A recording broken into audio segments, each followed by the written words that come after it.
your reaction or perspective on how China has handled the coronavirus in general, and are they doing enough today? No, they're not doing enough, Jason. China has had engaged in rampant malpractice, dishonesty, deceitfulness from the very beginning. If they hadn't concealed the outbreak of this virus in early December from the World Health Organization and from their own people, they might not have only protected their own people more effectively, but prevented it from spreading so far around the world already. They are still lying to their own people. They're still lying to the world. They are responsible for the spread of this virus outside of their own borders. That's one reason why we need to take a new look, once again, at our entire relationship with China, in particular, the relationship we have in trade, where we have so many of our medical devices and equipment or even basic pharmaceuticals manufactured in China. I think that's a real surprise to most Americans. It's something I've been working on for a long time to try to change. I suspect that's going to change in the months ahead. It almost looks like China has had some success in dealing with this and capping it. We would hope that that could happen in other countries around the world, including the United States, but we're told that we don't have the same type of capability to quarantine people because we're not, as authoritarian as the Chinese government, as the Communist Party. Could we have a similar success here with our civil liberties that we take for granted?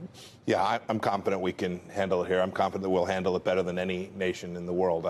I'm happy you complimented the Chinese Communist Party today, but remember, this is the Wuhan coronavirus that's caused this, and the information that we got at the front end of this thing wasn't perfect, and has led us now to a place where much of the challenge we face today is put us behind the curve.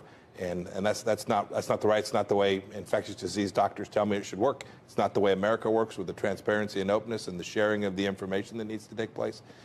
It has proven incredibly frustrating to work with the Chinese Communist Party to get our hands around the data set, which will ultimately be the solution to both getting the vaccine and attacking this risk. The Chinese government is now pushing back, and again, Eunice Yoon has been reporting some of what they've put in the state-run media, where they say that it's not clear that this even came from China at this point, and that they're mad at the United States for not thanking them for the efforts they've taken to try and slow it down to this point. What do you say to that? I'm happy about the efforts that they have taken, but no less authority than the Chinese Communist Party said it came from Wuhan.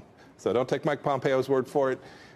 We have pretty high confidence that we know where this began, and we have high confidence, too, that there was information that could have been made available more quickly and data that could have been provided and shared among health professionals across the world. The real challenge here is that China was not forthcoming, was not allowing our scientists or our doctors in when President Trump was requesting it early on in December of last year. And that's why we weren't getting all the information, that you had a CDC kit testing not go out right because we weren't getting the right information. Now that we have it, we know every single day we're learning something more about this. And America will solve this problem, not just for America, but for the rest of the world. What does this mean for Xi Jinping? I mean, first he had the Hong Kong protesters. Now he's got this. He had swine flu. He's dictator for life. He's got lots of plans for 2030. Is this enough to knock him off his perch?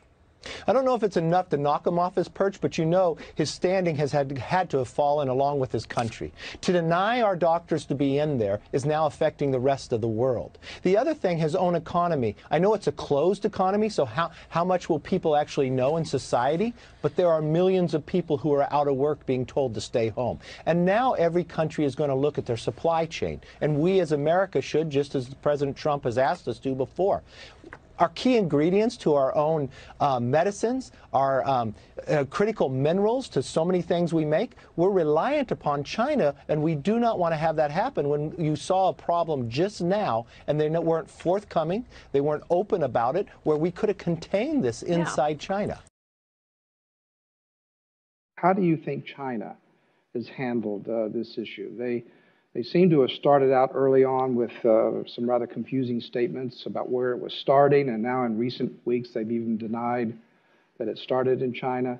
What's your thinking and the President's thinking about how China has handled this issue? Well, the first thing I'd want to point out is that this virus did not originate in the United States. It originated in Wuhan in Hubei province in China. It originated some time ago. Unfortunately, rather than using best practices, this outbreak in Wuhan was covered up. There's lots of open source reporting from China, from Chinese nationals, that the doctors involved were either silenced or put in isolation or that sort of thing, so that the word of this virus could not get out.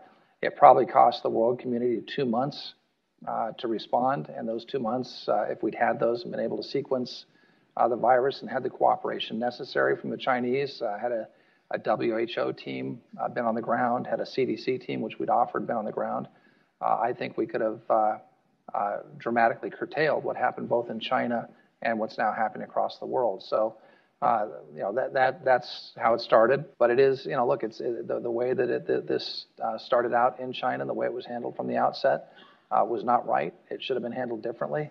One thing I'll point out is when we evacuated our citizens from Wuhan, the 747s that flew into that city were loaded with medical supplies, masks, personal protective equipment, medical supplies. And we'll get through this as a country, but it's a very serious situation that we're facing, and Americans always rise to the occasion of these, and we'll get through it. My fellow Americans, tonight I want to speak with you about our nation's unprecedented response to the coronavirus outbreak that started in China and is now spreading throughout the world. Today, the World Health Organization officially announced that this is a global pandemic.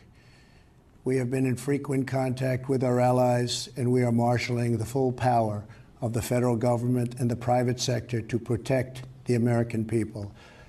This is the most aggressive and comprehensive effort to confront a foreign virus in modern history.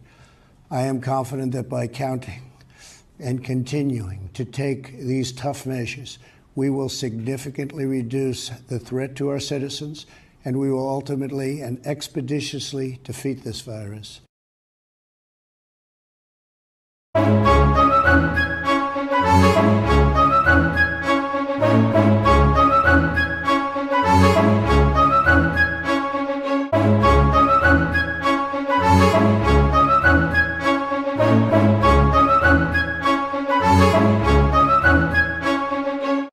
This is all happening at a time that we're starting to see a message shift here, because you're starting to hear the Republicans, especially Trump calling it the Wuhan or the Chinese coronavirus. They're looking for someone to blame. Concern is growing this morning over an outbreak of a new SARS-like virus in China.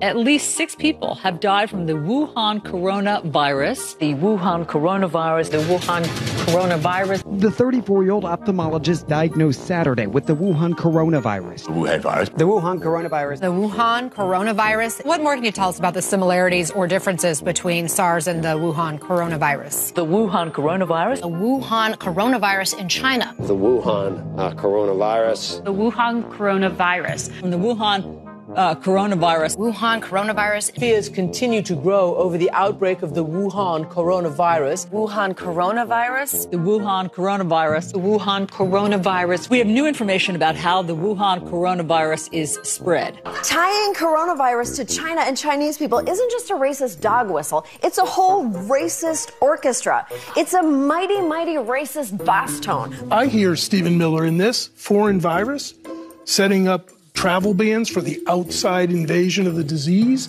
That's not the way Chinese coronavirus that they've been that's not the first U.S. case of Chinese coronavirus. The Chinese coronavirus. This is coming as the Chinese coronavirus. China's coronavirus outbreak. China's coronavirus. Outbreak anxiety. The death toll nearly doubles in China's coronavirus outbreak. China's coronavirus. Just how bad is China's coronavirus crisis? China's coronavirus outbreak. China's coronavirus outbreak. China's coronavirus outbreak. China's coronavirus. China's coronavirus. China's coronavirus. China's coronavirus. Concerns about the China coronavirus. It's going to come across to a lot of Americans as smacking of xenophobia.